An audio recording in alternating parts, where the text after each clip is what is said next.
In the Middle Ages, there was a convent in France where one nun started to meow like a cat.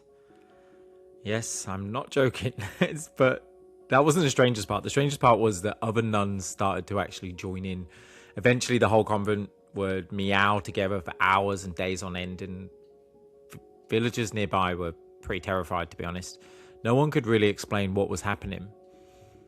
And then fast forward a few centuries, in 1518 in Strasbourg, we had people dancing in the streets, not celebrating, dancing uncontrollably for days, some collapse of exhaustion. There was even reports that some of them actually died. Then in April 2006, more than 300 teenagers in Portugal developed rashes, dizziness, breathing problems. No one really knew what was happening. They thought that there was an unknown disease spreading and it was targeting children. But what they then discovered, it was after watching a TV show about a virus outbreak. So no germ, just a story. And here's the uncontrollable question, or the uncomfortable question. Are we really independent thinkers? Or are we quietly catching moods, fears, and behaviours from people around us every single day?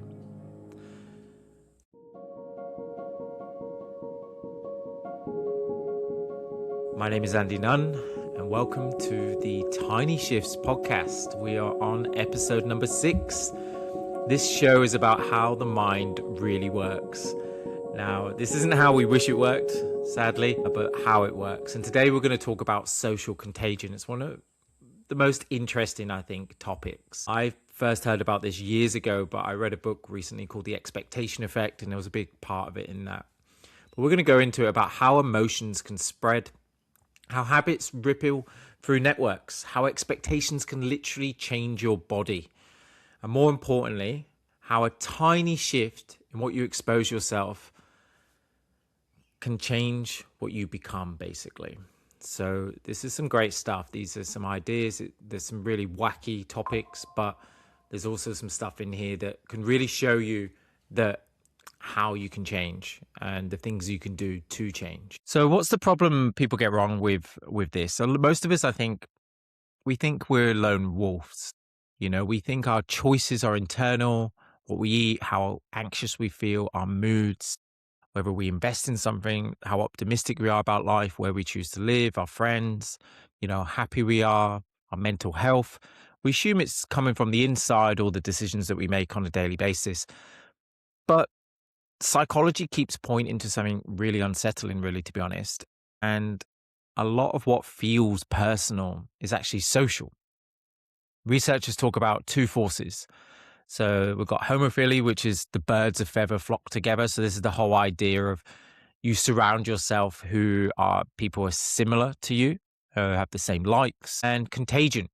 So my behavior causes a change in your behavior, and vice versa, or the people at your work, their mood affects your mood, essentially. And we often actually underestimate the second one. And that blind spot lets our environment quietly rewrite who we are and the way we act and the way we show up each day. So let's go into a few ideas about this. So as I said, at the end of this, we're going to have some tools that you can have to sort of protect yourself and how to use this sort of idea in order to work for you rather than against you. So let's start with the ripple effect. And this is where it gets sort of wild, right? This is some pretty crazy stuff. And so this is like the 3 degrees of effect that we have. So you aren't just influenced by your close friends. You're influenced by your friends' friends and even their friends. And after that, it slowly begins to die down a little bit. But there's been some large network studies that have been done that if a friend near you becomes happier, your odds of becoming happier jump massively. If a friend of a friend becomes happier, it still actually nudges you in that direction. Even 3 steps away, there's a measurable effect. It's like you're part of like a living emotional weather system. This is like a social organism, they sort of call it. And that same principle shows up in history. Take the dancing plague, for instance, or I am going to butcher this, but it's like the Tanganyika laughter outbreak in the 1960s, where Basically, laughing fit spread throughout schools, villages, until hundreds were affected. It's like mass hysteria, basically. And I think it's important to sort of clarify these are not strange people. These are normal humans wired to copy the group. Okay. We have brains built for connection. We are social creatures. When we see fear, calm, excitement, panic, our nervous systems start matching it before we realize what's happening. We have these mirror neurons that are built inside of our brain that when we see someone do something, we don't just, our brain isn't as if we're just watching it, it's as if we're doing it ourselves. We actually feel those other people's emotions. So let's go into it. I talked about the expectation effect, the book, but how does expectation play a role in this? Why does expectation make it real? So I'm going to layer in something that's a bit more unsettling here when I go into this. Your brain isn't just reacting to the world. Like I say, it's predicting it. Okay, so it's not reacting to the world, it's predicting what's about to happen. So that Portuguese TV show in 2000 ran an episode about a deadly virus hitting a school. And soon after, the students in the school, and this just wasn't one school, it was actually across multiple schools, developed the same symptoms. So like I mentioned at the beginning, rashes, shortness of breath, dizziness. And initially the doctors were a bit confused. They couldn't find anything physical. They did all the tests and they tried. And it was what psychologists call a nocebo effect. So placebo, the positive effects that you can get from taking a obviously non-active drug or sugar tablet. The nocebo is the opposite. It's the dark twin of placebo. It's your brain can expect danger, so you get the negative effects. So your muscles tense, your heart rate climb. You basically get an immune response to something that didn't even exist in the first place. So you can feel sick because your brain thinks it should be, which is kind of crazy. Well, it's not crazy. I shouldn't say that because I think it's important. This is just like all of us. We all fall into this. Now, let's combine that with social spread. So when one worried person in a group, basically like has a worry and they send it to someone or a headline or a tweet. Is it still called a tweet? I never know. But anyway, they do that. The sort of headline screams like sort of catastrophe or whatever they're talking about, the worry they have. Suddenly everyone begins to brace for it. They begin to get a bit worried themselves. And it's not because the threat is present, it's because the story starts to become everywhere. Why do some habits spread and others don't? I think this is a good sort of thing to sort of talk about because not all contagions work the same. Some are simple, which means that you hear a rumor once and it sort of sticks, and others are a bit more complex. So things like, changing how you eat, starting to run, saving money, being calm under pressure, they don't spread just through one example. You have to do what you call a cluster. They spread from clusters. So, or let's say trends of clothing. If you see one person wearing something, it's probably not going to change anything. But over time, if you see multiple people in the same group, then you're going to be like, oh, this is actually a thing now. And you can start adopting whatever they're wearing. And this is how trends, same with memes, same things going viral and videos going viral. So it's like if one person at work was sort of meditating, you're not going to do anything. But if everyone at work meditated, you're very likely to do it. Your odds go up massively because it begins to feel normal. It just sort of spreads throughout the group really quickly. So again, this is the complex ones. They require clusters. And there's another twist, okay? We don't just copy what people do. We copy what gets approved by the social groups. So there was this study that was done with energy companies.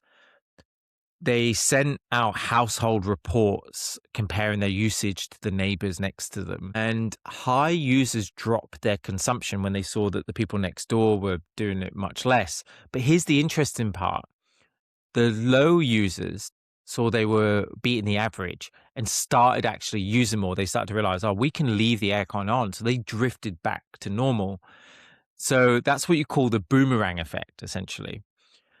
But this happened, but then the company added one tiny thing. And what they did is they did put a small little smiley face on the bill, which was like a social approval stamp.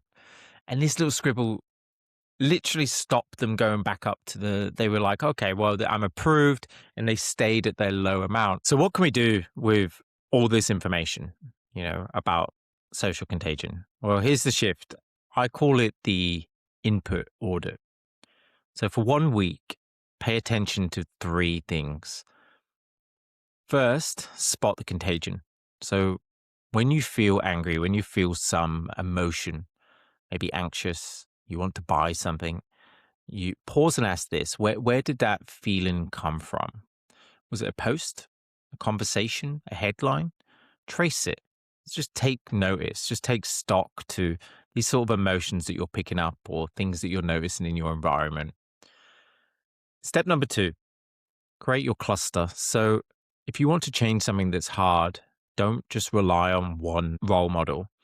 So stack your environment. So if you want to run, join a run group, buy running gear, listen to running podcasts, running books, all those sorts of things. Stack your environment. You're more likely going to be a runner. It's going to be much easier.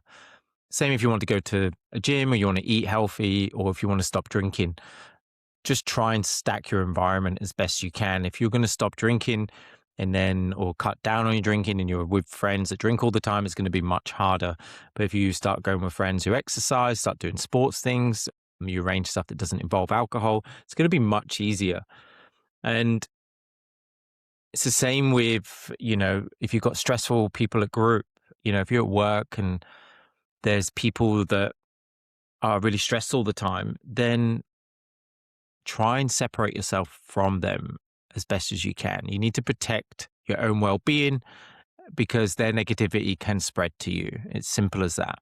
So try and make the behavior unavoidable or avoidable, depending on what you're trying to achieve. Last but not least, it's a bit cheesy, but add your own smiley face. So when you do something right, acknowledge it. Say well done. Reward yourself, because it does matter. It's really important that you acknowledge the good stuff that you're doing. So you're basically also training your brain to keep that standard rather than slide back to where you were, basically. So we laughed at the very beginning, well, I did, at dancing plagues and meowing nuns, but I think it's really important to remember we are running the same mental software. As humans, our brains haven't evolved that much. We look to each other to decide what's safe, what's normal, what's terrifying, what's possible, what's dangerous, all the things, but you have to remember, even though fear spreads, and we can see that, and it spreads much faster, we know negativity and fake news spreads faster, but so does calm. If anxiety spreads, so does confidence. If fear spreads, so does laughter. You watch a comedy show and you see the amount of laughter in there is incredible. And so your tiny shift today isn't about, all this crazy willpower and going out and trying really hard. It's placement. Put yourself near the people who live the life you want to catch. Okay, that's it, because they're contagious around you. Whose emotions and whose mindsets do you want to catch? So here's what we covered. Your mood ripples further than you think. Expectations shape biology, and hard habits spread through clusters and approval. So it's important today to watch your inputs, choose your circle of friends, and reward the behavior that you want to keep. And if this episode, made you think, made you question, and you're going to look at your environment a bit differently and look at the ways to sort of stack your environment to help, share it with someone. Maybe share it with a friend in your group who's a big negative, and be like, look, you're causing my cousin to be negative. No, I'm just kidding. But you can say that, because of their happiness. And happiness, the good news is happiness spreads more than sadness, which is actually quite a good positive. I'll leave you that on that note. And I'll see you next week on Tiny Shifts. And I thank you again for listening. I really appreciate it. And I wish you all the best.